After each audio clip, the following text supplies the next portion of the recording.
what are the terms of this pause? Because there seems to be an important distinction between what a pause is and what a ceasefire could be.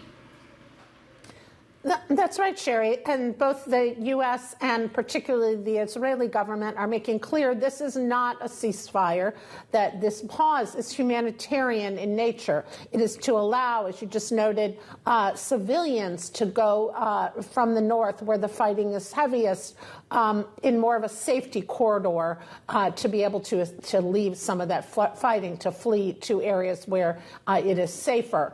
And the Israeli government and Prime Minister Benjamin Netanyahu have made very clear that they do not intend to have a ceasefire until they have, as they say, wiped out Hamas. So this is not a ceasefire, and it has been something that has been negotiated some. When President Biden was asked about it, he said that they had hoped it would happen sooner, as there has been pressure growing for humanitarian pauses to allow people to leave, and also to allow some humanitarian goods and medicines and things to come into that area as well, though that has proven to be a difficult process. So, Jodi, these tactical local pauses, they come with operational and political significance.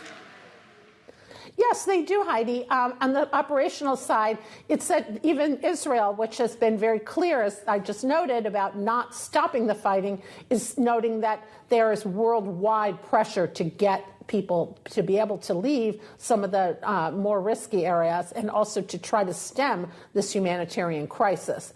The Prime Minister himself said that as many as 50,000 people have been able to move in Gaza. On the political side, this is an issue for President Biden here in the U.S., who is facing growing pressure on the humanitarian side. He has been very steadfast in his support for Israel, and sent a request, almost more than $100 billion request, partly for aid to Israel to support its efforts to wipe out Hamas. But at the same time, he knows that he has to do something to try to deal with the civilian, to try to stem some of the civilian deaths.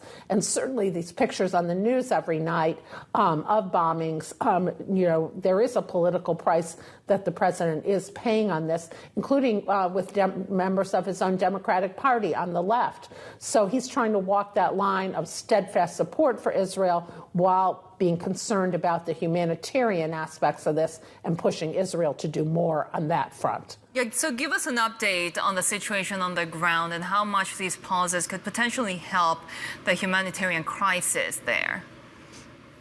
Yeah, and Heidi, that's hard to know. I mean, Sherry, that's hard to know, excuse me. It's really, it depends how many people move, and the question is, where do they move to? Egypt is not taking in people. They're moving often to another part of Gaza, so in a less heavily, military part, a safer part. But the question is how much food, water, medicine is getting to people, and that's a real concern. Relief organizations say not nearly enough is being done on that front, and it's very hard while a war is going on. So those pauses may help there as well.